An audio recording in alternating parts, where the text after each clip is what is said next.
Hello, this is Kevin with Radiant Ayurveda and Wellness, and today we're going to be diving into the Dinacharya, which is the Ayurvedic routine. In Ayurveda, the way we move through our day is just as important as what we eat or the herbs we take. Dinacharya means daily routine, and it's about aligning ourselves with the natural rhythms of the sun, the moon, and our own inner clock. By creating simple rituals like waking up before sunrise, scraping the tongue, drinking warm water, and moving the body, we set the tone for balance in mind, body, and spirit. Think of it as giving your physiology a roadmap every morning so it knows how to function at its best throughout the day. Let's go ahead and get started. Alright, going into a little bit more details about Dinacharya. So the origin comes from the Sanskrit terms Dina, which is day, and Charya, which is routine, so our daily routine. The benefits of Dinacharya helps balance our doshas every single day. It can help strengthen immunity. It can boost our energy as well as calm the mind. So doing these certain tasks throughout the day, morning, midday, and evening, can help all of these parts of our physiology throughout every single day. Alright, so first we're going to go through the morning routine as a part of the Dinacharya. The morning routine, I'd say, is the most important aspect of the Dinacharya as it helps us get awake, gets our energy going, and it starts our physiology balanced throughout the morning, which leads into the rest of the day. So the first thing we want to look at is waking up before sunrise. I usually try to say before 6 a.m. For this. What this does is anything before 6 a.m. is Vata time, so it's when Vata is at its highest throughout the day. So what we want to do is when we wake up, that energy of Vata can ignite within us. So the winds and the energy that Vata brings can help us get woken up, get us nice and energized for the day.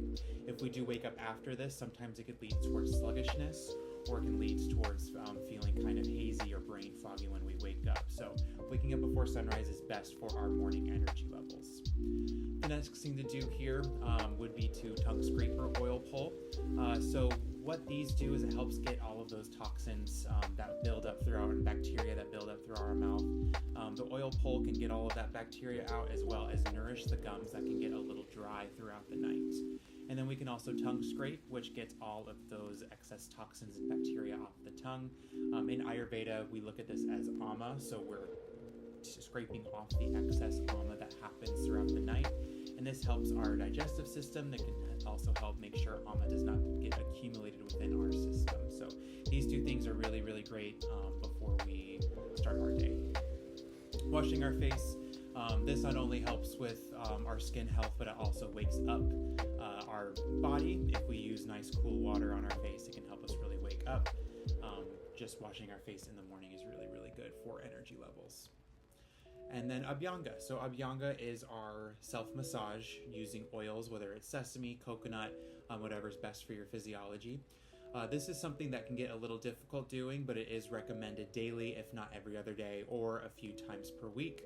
Doing a quick self-massage, 10 or 15 minutes, let the oils absorb into the skin, as well as this helps with muscles.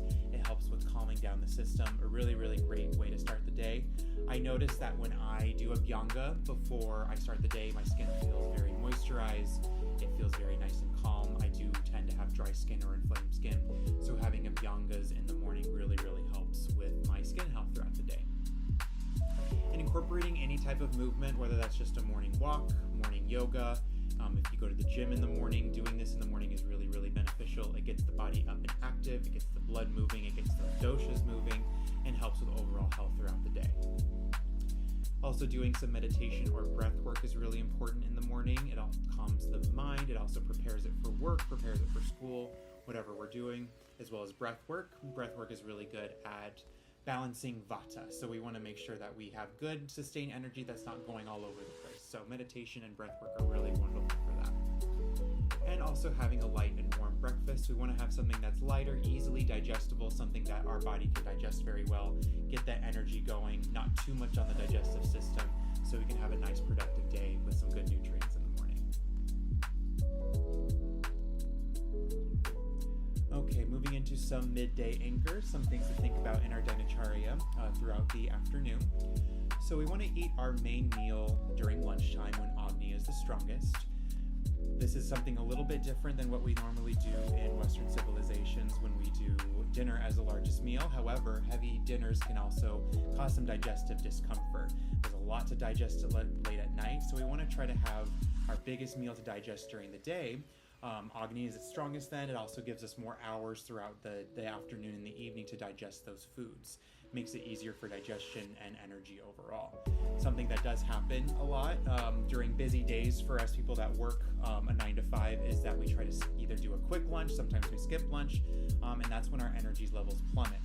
Toward coffee, energy drinks, or anything like that.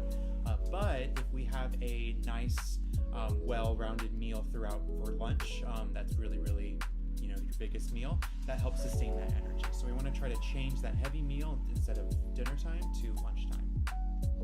It's also recommended to take a little short walk after eating. We want to make sure we get some rest to digest. So I'd say you eat your lunch, take about 5-10 minutes, let it digest, and then having a little short walk, whether it's a walk around the neighborhood if it's not too hot, or walk around the house, walk around the office. This also helps with digestion and keeping your energy levels high. And then at the afternoon, we do end up with energy slips. So we want to try to work with focus, but taking breaks to avoid burnout. So if you feel like you're a little tired, the mind's a little foggy throughout the afternoon, take some breaks. Whether you're breathing, a quick walk, going to get a tea or something is going to be really, really beneficial for the Dinacharya to sustain that energy throughout the afternoon. Okay, let's move into our evening or night routines in our Dinacharya. So something that's extremely beneficial, something that we can do before bed, is a head or foot massage.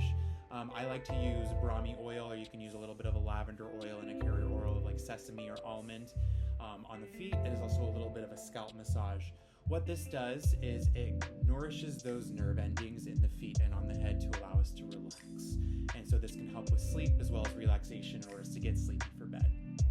A lighter dinner is recommended just so the digestive system doesn't have too much to digest before sleep.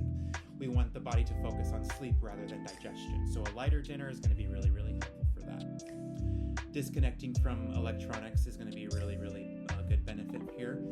Anything with lots of lights happening, screens and everything is stimulating our mind, stimulating our brains. It's going to keep us up.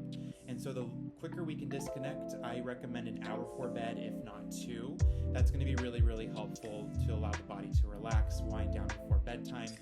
Reading, journaling, spending time with family, stretching, doing some late night yoga nidra or anything like that is going to be beneficial rather than just being on the phone or the computer or the tablet. And bed before 10 p.m. is very, very beneficial. Anything after can cause some issues with sleep.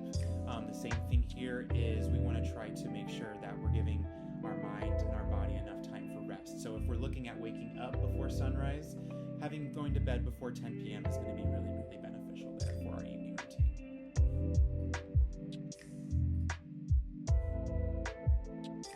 So I think for myself, one of the most difficult part of Ayurveda was building that routine.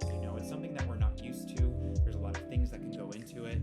And so I got discouraged a few times because I felt like I wasn't doing enough in the routines. But we want to make sure that we understand that routines need to be built. So having a Dinacharya is not about perfection. It's about little small consistent steps that bring balance. So let's say right now that big long list of morning routine activities is just not doable. Okay, let's try one thing. Oil pulling and tongue scraping, right? That's just one extra additive on your oral hygiene routine. That could be really, really helpful. If you can add a little bit more, maybe just changing the types of meals that we're having. Or if you want to go in, try everything, try a few things, see what doesn't work, see what can be added. It doesn't have to be that perfect order of operations when it comes to it. It's those types of things that we want to create ourselves, something that's going to benefit us the most. It's a personalized Dinacharya for you, it's for you. So we want to make sure that you're building what's going to be best for you. So like I said, start with adding 1 or 2 practices each week, build it after a couple to build that practice. Just like anything, the routines need building, they need practice. So the more that we can incorporate those things, make it easy for us to follow, the more it's going to stick on and be an overall better routine for you. And there you have it. That is our information about Dinacharya, short and easy to understand. Just remember, it takes practice, it takes building, so take it where you want to make your own perfect Ayurvedic routine for you during morning, afternoon, and evening. thank you so much for listening. If you want more information about Ayurveda or are interested in consultation services, my website is radiantawi.com. Here gives more information about Ayurveda, all of my services. You can also follow me on Instagram at radiant.az, where I give little tips and tricks. And I also do have a Patreon for a little bit more content, ranging from $3 a month all the way up to $30 a month, where I have concierge services for Ayurvedic information, tips and tricks, and everything like that. Again, my name is Kevin with Radiant Ayurveda and Wellness. Thank you so much, and I hope to inspire you to create your own beautiful Ayurvedic Dinacharya. Thank you again. Enjoy the rest.